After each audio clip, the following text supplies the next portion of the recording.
Noong nakarang Lunes, June 30, kaya nang alam marahil ng marami sa atin ay nanumpa ang ating mga bagong halal na opisyal sa ating bayan o sa ating bansa. Sila yung mga nanalo sa nakaraang 2025 midterm elections. Sila ay manunungkulan sa loob ng 3 taon liban sa 12 bagong senador na manunungkulan sa loob ng 6 na taon. Ang mapapansin nyo sa kanilang panunumpa, sa dulo o sa huli nito, ang kanilang simple, ngunit masasabi nating napakahalagang panalangin ay, kasihan nawa ako ng Diyos. Alam nyo, napakahalaga nito. Liban na samahan o bigyan sila ng kakayanan ng Diyos, hindi sila magiging mabuting lingkod ng mga tao marahil na nagluklok sa kanila sa pwesto. Ngayon, kung sa ganitong mga paglilingkod ay napakahalaga ng panalangin na kasihan ng Diyos, papaano pa tayo? Alam nyo, ang ating paglilingkod ay hindi isang pisikal o pangmundo o pangpolitika lamang. Ito ay may kinalaman sa pangwalang hanggan.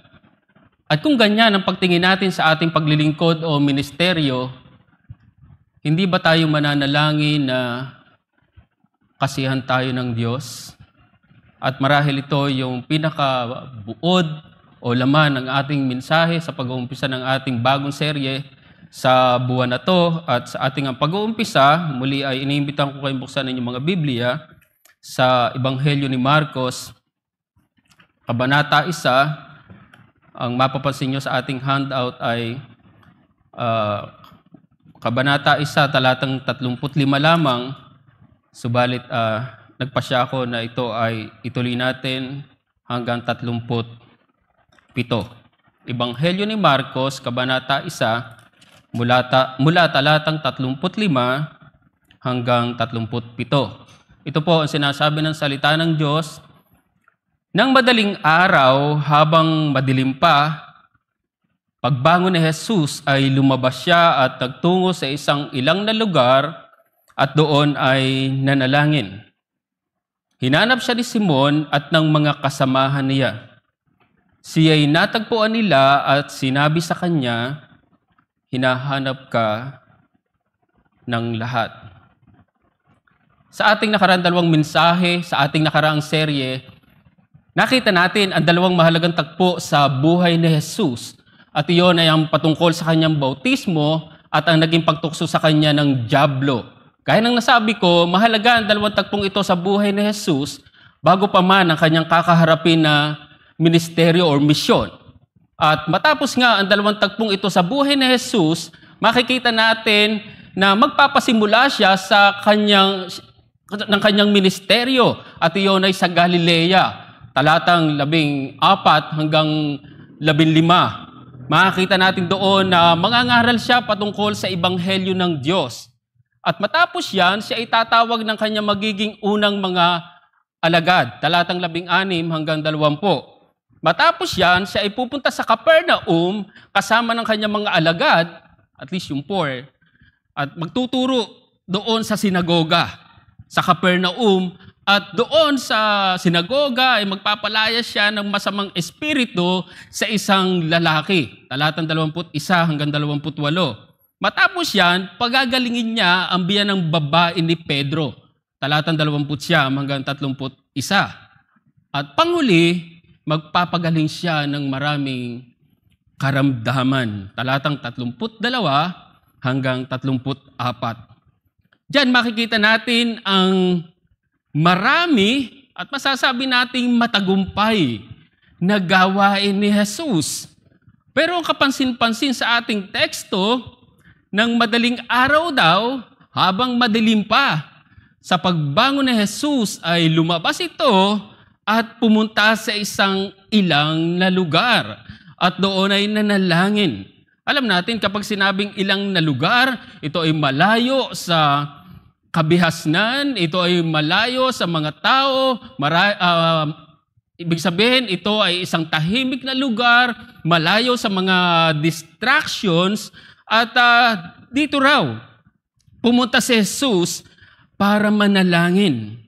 Ipinakita dito na pansamantalang iniwan o tumigil si Jesus sa kanyang maraming gawain para maglaan ng panahon sa panalangin. At napakaganda nito mga kapatid, at maganda na ganito natin tingnan ang ministeryo. At ito yung aking masasabing napakasimpleng mensahe sa hapon na to para sa ating lahat.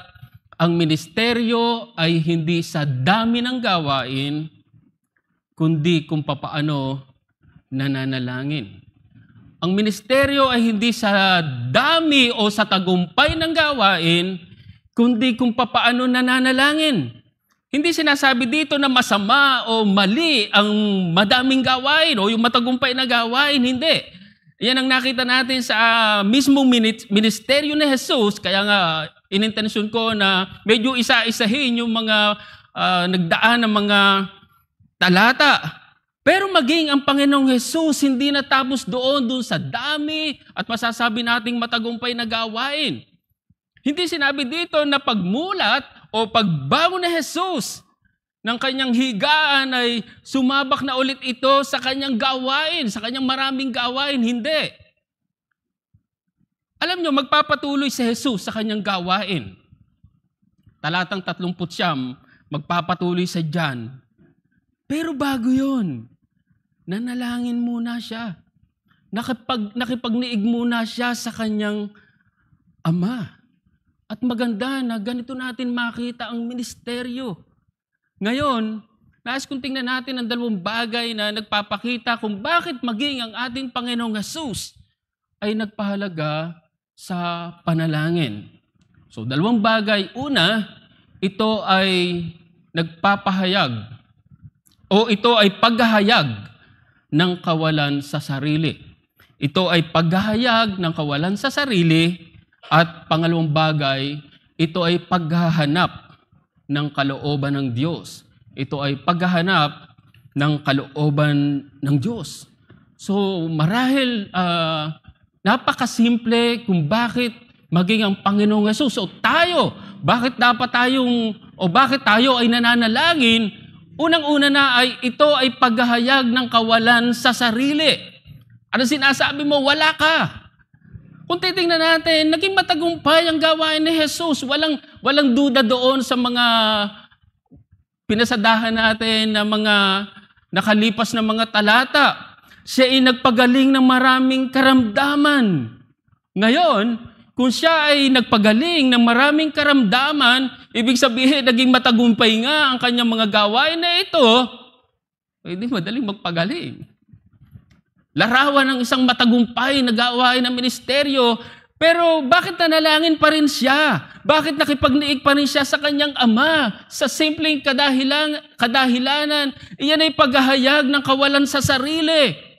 So ang kawalan sa sarili ay nagdadala sa postura ng panalangin. Ito ay nagdadala sa pagluhod sa Diyos. Siguro kung si Jesus ay kumpiyansa na sa sarili, marahil pagmulat pa lamang ng kanyang mga mata, paglabas niya ng bahay, magpapasimula na muli siya ng kanyang gawain.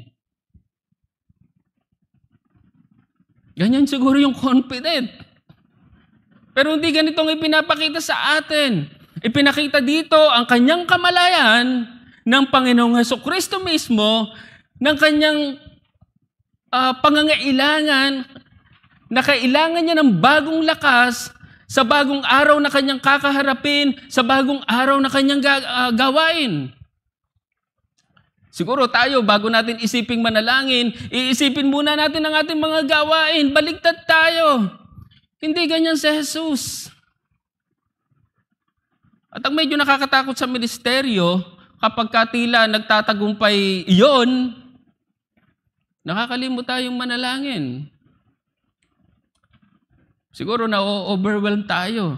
Minsan iniisip natin, matagumpay naman ang ministeryo, bakit pa ako mananalangin? Mga kapatid, nakakatakot ang ganyang kaisipan. Si Jesus, sa kabila ng tagumpay ng gawain, tagumpay ng kanyang ministeryo, nananalangin siya. Hindi siya nagpapakakampante. Sa chapter 6, makikita natin nagpakain siya ng 5,000. Pero matapos yung matagumpay na himala na ginawa niya, siya'y nanalangin. Ibang-iba yan sa atin. Siguro sa atin, matapos ang matagumpay na gawain, relax muna. Easy muna tayo. Subalit, ang Panginoon hindi ganon. At mga kapatid, ganito natin tingnan ng ministeryo. Merong mga iglesia na malamig sa panalangin. Katunayan, merong mga iglesia na hindi na nananalangin. Mga kapatid, subukan nating hindi manalangin, anong mangyayari sa atin? Yan ang dahilan kung bakit meron tayong regular prayer meeting. Pansinin niyo yung salitang regular. Gusto kong bigyan ng pansin yung salitang yun. Napakahalaga nun. Hindi ko lang sinabi na yan ang dahilan kung bakit meron tayong prayer meeting. Parang okay na rin yun, pero regular prayer meeting, ibig sabihin tuloy-tuloy. Walang patlang. Hindi po pwedeng, prayer meeting na naman tayo. Last week, baka this week, hindi na muna. Merong mga Kristiyano o mga iglesia na wala nang pakialam, totally sa panalangin. Nasasabi ko to sapagkat alam ako ng mga iglesia na ganito. Marahil may dahilan,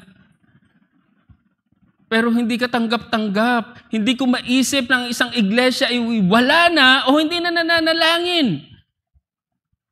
Huwag nating tingnan ang na pwede na parang sa atin lamang ay okay na ang ministeryo, na parang may magagawa tayo sa ministeryo sa atin.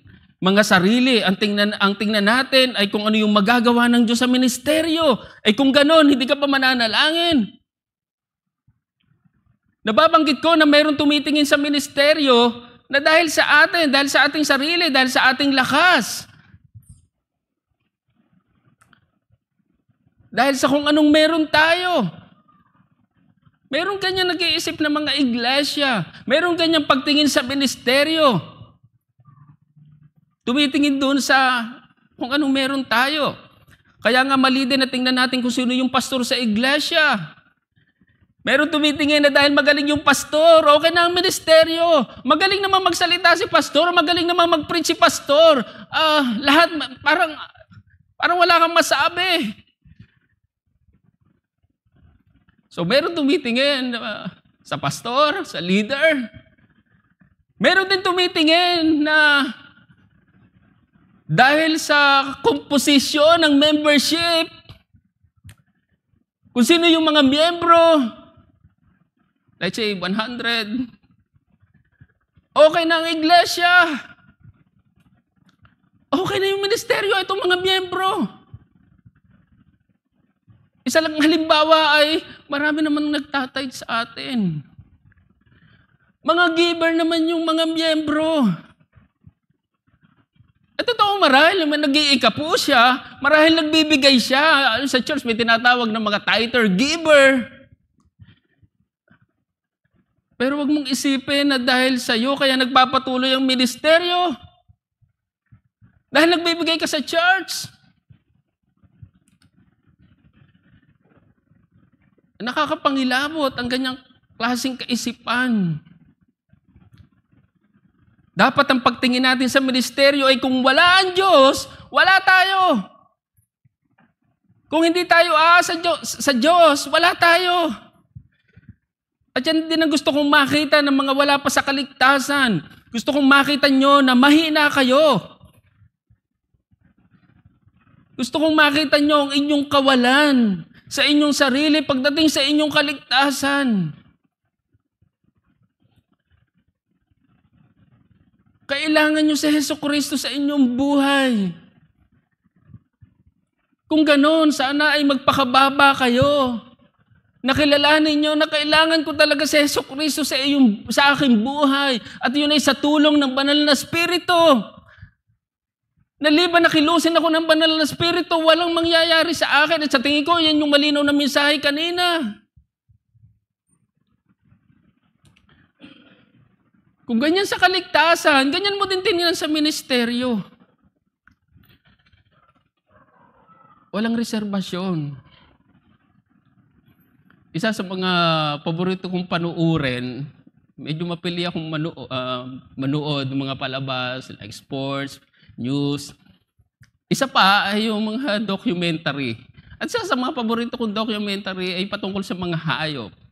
Na sobrang sarap manood, like sa Africa, o saan ba mga kagubatan na dinodocument yung mga hayop, lahat ng uri ng hayop. At ang isang mapapansin nyo sa mga wild animals, like lion, sila ay nakakasurvive lang dahil sa kanilang lakas. Inagamit nila ang kanilang lakas para sila ay mabuhay. Marahil kahit sa ibang hayop, nag-a-apply yun. Pero tayo, hindi ganun. Hindi tayo makakasurvive sa ating sariling lakas. Liban na umasa tayo sa lakas ng Diyos. Sa tulong ng banal na Espiritu, wala tayo. Ang aking simpleng hamon ay ipakita mo ang iyong kawalan sa sarili sa postura ng panalangin. Ipakita mo ang iyong kawalan sa sarili sa pamamagitan ng iyong pagluhod sa Diyos. Paghingi ng awa sa Diyos. Kung si Jesus man ay hindi nanalangin, hindi siya magtatagumpay sa ministeryo. Nakita natin nung isang linggo na si Jesus ay tinukso ng dyablo. Pero papaano o bakit siya nagtagumpay doon? Yun ay dahil sa kanyang pananalangin. Yun ay dahil sa pagdepende niya sa Diyos. Nakita natin yung klase ng tukso na kinaharap ni Jesus. Hindi madali yun, pero napagtagumpayan niya yon dahil sa pagdepende niya sa Diyos. Kung siya man ay nagtagumpay din sa tukso ng krus, yun ay dahil pa rin sa panalangin. Yun ay dahil dumipende pa rin siya sa Diyos. Kabaliktaran niyan sa nangyari kay Pedro at sa mga alagad. Si Pedro, dahil tutulog-tulog sa panalangin, nadaig siya ng tukso. Itinatwa niya ang Panginoong Hesus ng 3 ulit. Ganon din na nangyari sa ibang alagad. Dahil tutulog-tulog sa panalangin, iniwan ng Panginoon at nagsitaka silang lahat. At ganyan din ang pwedeng mangyari sa atin kung tutulog-tulog tayo sa panalangin. Walang pakialam sa panalangin.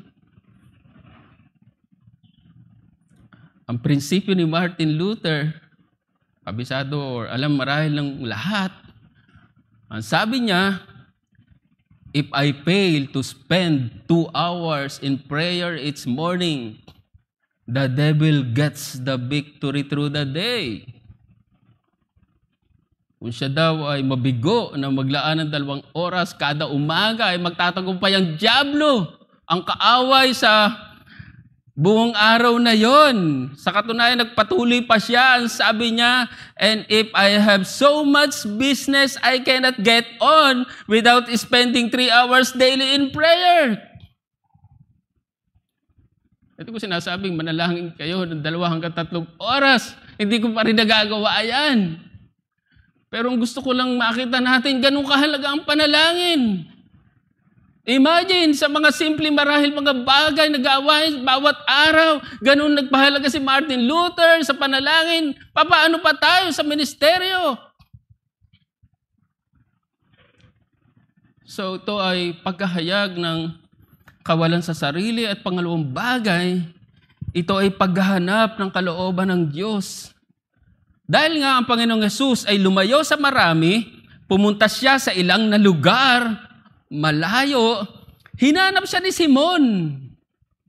At ng mga kasama dito, yung the rest, yung tatlo, Andrew, James, and John, sila pala yung mga alagad dito. At ang dahilan nito ay hinahanap daw siya ng lahat. Ito yung mga tao na napagaling niya sa mga nakaraan na mga talata. Ang malinaw na dahilan nito ay upang wag siyang paalisin sa lugar nila, kaya siya hinahanap ng lahat. Sa lugar na kinaroroonan niya sa kasalukuyan ng Capernaum. At siguro kung tayong nasa kalalagayan ni Jesus, marahil matutuwa tayo. Yun ay dahil tayo hinahanap ng marami. Yun ay dahil hinahanap tayo ng lahat. Yun ay dahil marahil nagiging popular na tayo. Pero iyon ba ang kalooban ng Diyos? Yun ba ang kalooban ng Diyos kay Jesus? Hindi. Sa bahagi ni Jesus, malinaw na hindi siya tinawag para magpagaling o maging miracle worker lamang.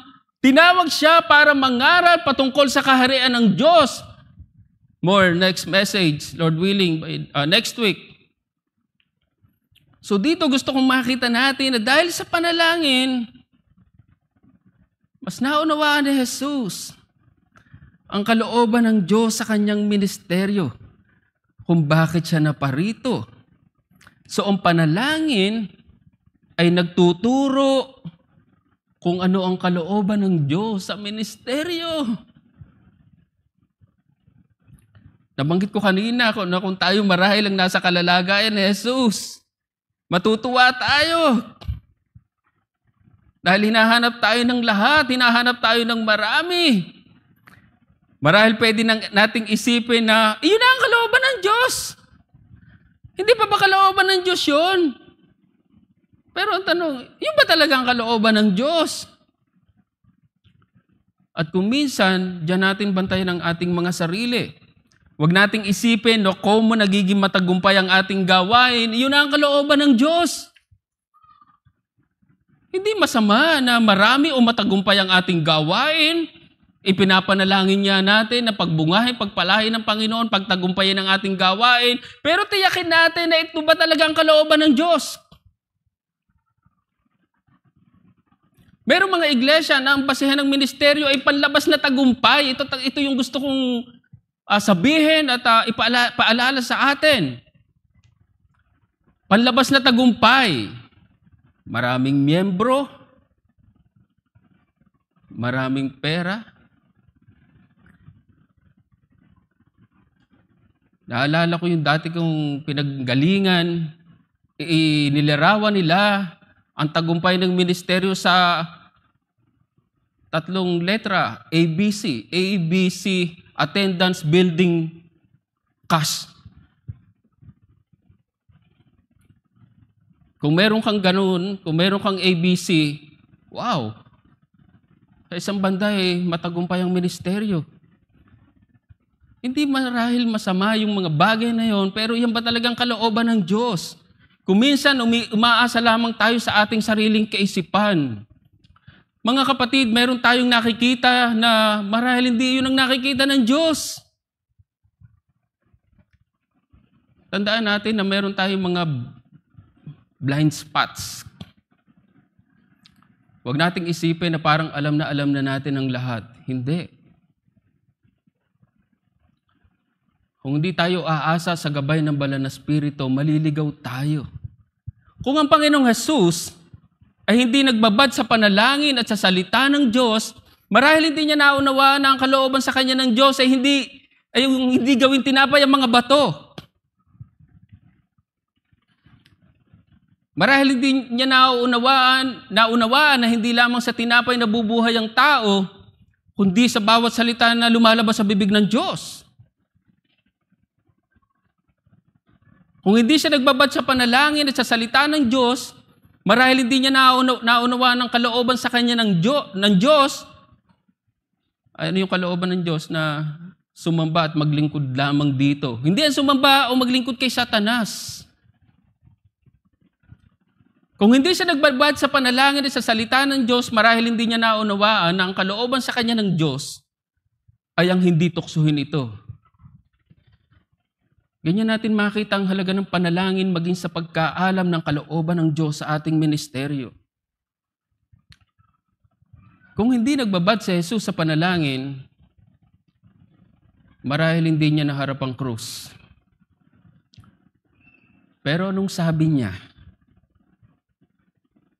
hindi ang aking kalooban ang mangyari, kundi ang iyong kalooban ang mangyari. Ganyan natin makita ang kahalagahan ng panalangin maging sa pagkaalam ng kalooban ng Diyos sa ministeryo at yun sa pamamagitan ng kanyang salita. Merong mga Kristiyano, merong mga iglesia, tira na lamang ng tira. Yung bahala na. Pwede ba sa ministeryo yun? Hindi po pwede ang gano'n sa ministeryo.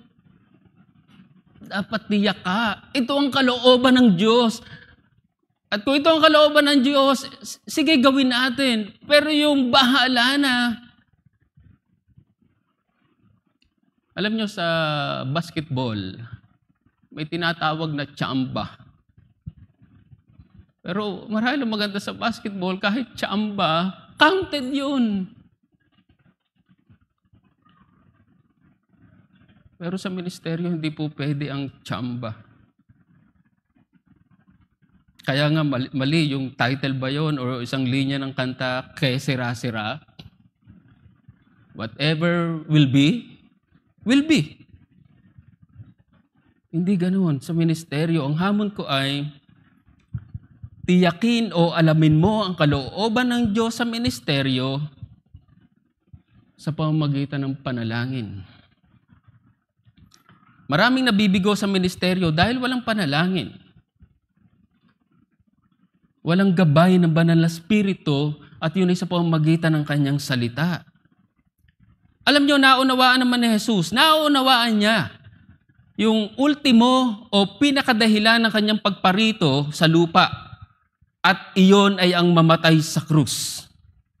At yun ay para sa katubusan ng makasalanan. Hindi yun lingid kay Jesus. Sa umpisa pa lang, alam na niya yon. Alam niya ang kanyang misyon. Pero hindi siya natapos doon. Nadoon ang kanyang pananalangin. At muli, naniniwala ako na kung ang Panginoong Hesus man ay hindi nanalangin, hindi nagbabad sa panalangin, hindi siya magtatagumpay sa krus. Yan ang katotohanan. At ganyan natin makita ang ating mga sarili. Marahil, kung hindi man ninyo kabisado, ay pamilyar tayo sa naging mga huling pananalita mga pananalita ni Martin Luther sa Diet of Worms in Germany sa harap ng mga princess ng Roman Catholic Church noon. Ang sabi niya, "My conscience is captive to the Word of God. I cannot and will not recount anything. For to go against conscience is neither right nor safe. So help me God. Amen." Pero gaya ng alam natin, bago ang sinasabing, kumbaga ito yung "Here I Stand" ni Martin Luther, itong mga popular na kanyang mga sinambit na ito, nandun yung kanyang pananalangin. Puno siya ng bagabag nung mga gabing yon. Siya'y walang ginawa kundi manalangin. At ako'y naniniwala na maging o kasama sa panalangin ni Martin Luther ay, ano yung kalooban mo sa akin? Pinagriringkan siya sa lahat ng kanyang sinabi, pero nung tumayo siya, ay eto ang lumabas sa kanyang mga labi. Naniniwala ako na hinanap niya maging ang kalooban ng Diyos sa kanyang pananalangin. At napakahalaga, mga kapatid, na ganito natin makita na maging sa ating pananalangin ay hinahanap natin ang kalooban ng Diyos. At nais kong basahin ang unang linya na sinabi sa ikalawang istansa. Ang sabi dito, kami ay mapapahamak pag di manalangin. At sana ito yung ating makita minsan pa sa ating ministeryo, mga kapatid. Bilang tugon, umawi tayo, turuang manalangin. Magwas po tayo sa panalangin, mga kapatid. Padakilan naming Diyos, aming mabuti at habaging Ama.